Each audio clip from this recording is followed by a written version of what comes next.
كيفاش قدرت ندوز من هذا الليفل هذا لهذا الليفل هذا في مدة ديال 30 يوم. مرحبا بكم في اول فيديو في هذه القناة، واليوم غادي نوريكم الطريقة كيفاش تعلموا ماتلاب في 30 يوم. فبالنسبة للتمارين اللي غنعتمدوا عليها هي البول اب والباردكس.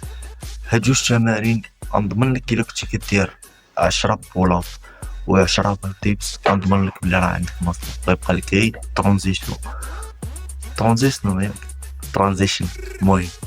ولا ترانزيشن غتبقى لك غير هي باش تتعلم كيفاش تسوينغي وتدور على البرا بحال هكا وتطلع. المهم اول حاجه الهدف ديالنا الاول هو 10 بول اب، 10 كلين بول اب ماشي اي بول اب هادي.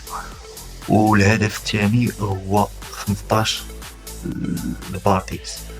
بالنسبه للبول اب انا في الاول كنت ضعيف فيها بزاف وكنت كنستعمل شي تمارين اللي عاونوني في بول اب، واليوم غنشاركهم معكم بحال الاستراليان بول اب اللي هو واحد التمرين كتكون عندك واحد ديبس ولا تقول لا ستاتيك بار ولا اي حاجه.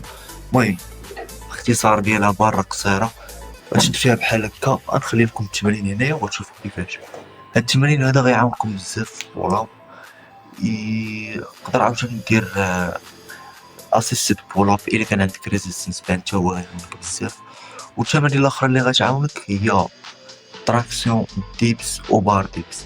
بالنسبه للتراكسيون خاصك تكون كضرب فوق 50. المهم غتبدا شويه بشويه، مرات تضرب 5 مرات تضرب 10. الا مكنتيش كتقدر تضرب تراكسيون تقدر تضربها على الكاريك. المهم شويه بشويه وشويه عليكم ما تسربوش. المهم فرقوها سيريات، تقدر دير 12 في كل سيري ودير منو 4 ديال السيريات. المهم انت كتفرق التمرين ديالك كيما بغيتي. المهم قلنا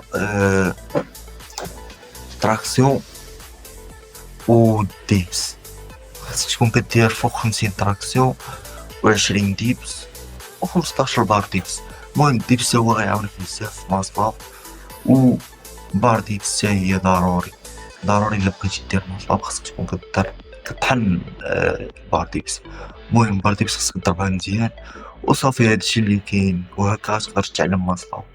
ويبقى لك غير ديك الترانزيسيون، خاصك دير واحد السوينغ خفيف بحال هكا برجليك، ومنين ترجع بحال غادي تدور بحال هكا على البارا غتولي انت فوقها بحال هكا. دابا هو انت هي البارا هنايا دير واحد السوينغ خفيف بحال هكا وغادي تدور على البارا وغادي تطلع بحال هكا بحال مع بارا ديبس.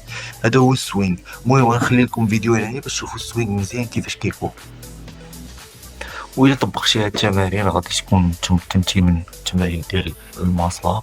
وهادو بعض اللقطات ديالي كندير هاد التمرين هذا، وراكم شفتوا كيفاش كنت هنايا في الاول وكيفاش وليت هنايا. وإلا طبقتوا غير هادشي راه غتكون شديتو التمارين ديال الماتلاب وصافي. ما بغيتش نكثر عليكم بزاف ديال الاكسرسايز. الا اكتفيتوا غير بهادو راه غتكونوا غادي تقدروا تشدوا داك التمرين وصافي. هادشي اللي كاين. وما تنسوش لايك كومنتير العيبات، دعمونا. هذا اول فيديو ديالنا وصافي. هذا ما كان كنت غنسى.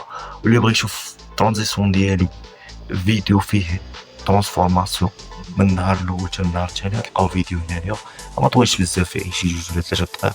ها هو تفرجوا فيه، اللي بغى يتفرج فيه يتفرج، واللي ما بغاش صافا هذاك. والله يعاونكم الدراري.